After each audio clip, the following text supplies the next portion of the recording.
pri difuznem plazmocitomu gre za direktno poškodovanje srčne mišice z odlaganjem amiloida.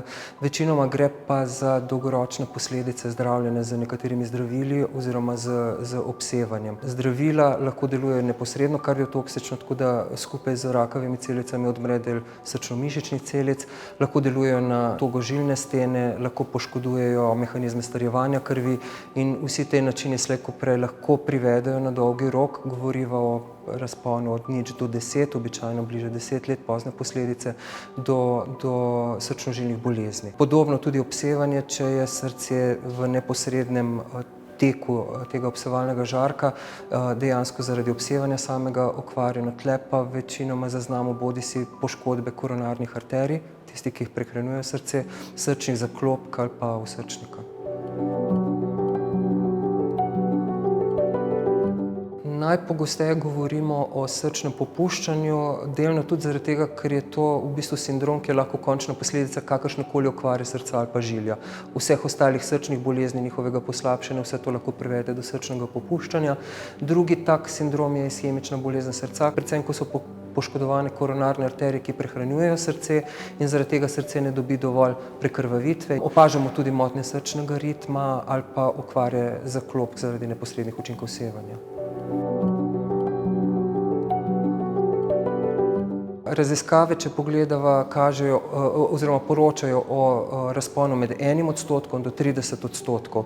To je seveda odvisno od tega, kako zdravljenje so preučevali, kakšen je bil odmerek tega zdravljenja, kakšen je bil celokupen odmerek, kakšna je bila pogostost, intenzivnost kemoterapevtskega ciklusa na eni strani, na drugi strani pa kakšno populacijo pacientov. Se pravi, nekateri pacienti so bolj ogroženi od drugih. Tlele so zlasti bolj ogroženi tisti, ki imajo že znano srčno-žilno bolezen, ki se potem samo še poslabša, tisti, ki imajo dejavnike tveganja za srčno-žilne bolezni, tukaj govoriva predvsem o povišanem krvnem tlaku, holesterolu, sladkorni bolezni in kajenju, in pa določene starostne skupine, se pravi starejše od 65 pa mlajše od 18, pa statistično ženske.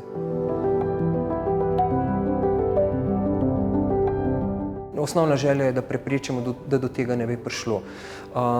Preprečevanje srčno-žilnih bolezni je za populacijo, ki prejema kemoterapijo, ki je obsevanja, praktično enako kot za vse ostale zdrave posameznike. Se pravi, zdrava varovalna prehrana, opuščanje kajenja oziroma nekajenja, redna telesna aktivnost, vzdrževanje zdrave telesne teže in tako naprej. Potem gledamo, da prepoznamo tiste posameznike, ki so bolj ogroženi. Naslednja stopnja je, da prepoznamo bolezen, ko je še v zgodnji fazi.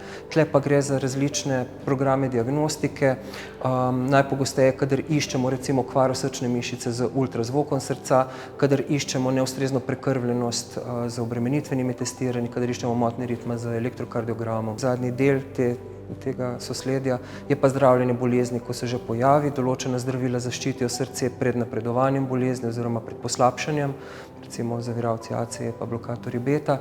Določene zdravile pa dajemo specifično vsakemu posamezniku glede na njegove oziroma njene simptome in znake, glede na druge pridružene bolezni.